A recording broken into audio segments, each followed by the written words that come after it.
શ્રીમદ્ ભગવદ્ ગીતા અધ્યાય 16 શ્લોક 19 તાન અહમ દ્વિષતઃ ક્રૂરાન સંસારેષુ નર અધમાન ક્ષિપામિ અજસ્ત્રમ અશુભાન આસુરીસુ એવ યોનિષુ. અનુવાદ: જે લોકો ઈર્ષાળુ તથા ક્રૂર છે અને નરાધમ છે તેમને હું વિભિન્ન આસુરી યોનિઓમાં મૂકીને નિરંતર ભવસાગરમાં નાખ્યા કરું છું. ભાવાર્થ: આ શ્લોકમાં સ્પષ્ટ રીતે દર્શાવ્યું છે કે કોઈ જીવને કોઈ વિશેષ શરીરમાં મૂકવાનો વિશેષ અધિકાર સર્વોપરી પરમેશ્વરને આધીન હોય છે.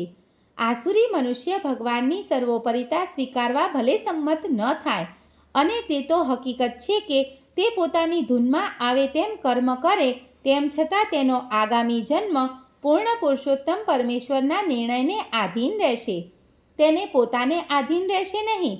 શ્રીમદ્ ભાગવતમના 3જા સ્કંધમાં કહેવામાં આવ્યું છે કે મૃત્યુ પછી જીવને માતાના ગર્ભમાં મૂકવામાં આવે છે, જ્યાં સર્વોપરી શક્તિના નિરીક્ષણ હેઠળ તેને વિશેષ પ્રકારનું શરીર પ્રાપ્ત થાય છે.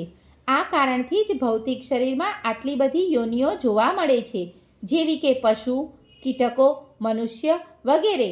આ બધું શ્રેષ્ઠ સત્તા અર્થાત પરમેશ્વર દ્વારા ગોઠવાય છે. એ આકસ્મિક રીતે બનતું નથી. અસુરો વિશે અહીં સાફ સાફ કહેવામાં આવ્યું છે કે તેમને સતત અસુરોના ગર્ભમાં મૂકવામાં આવે છે. એ રીતે તેઓ સદા ઈર્ષાળુ રહે છે અને મનુષ્યોમાં સૌથી અધમ હોય છે.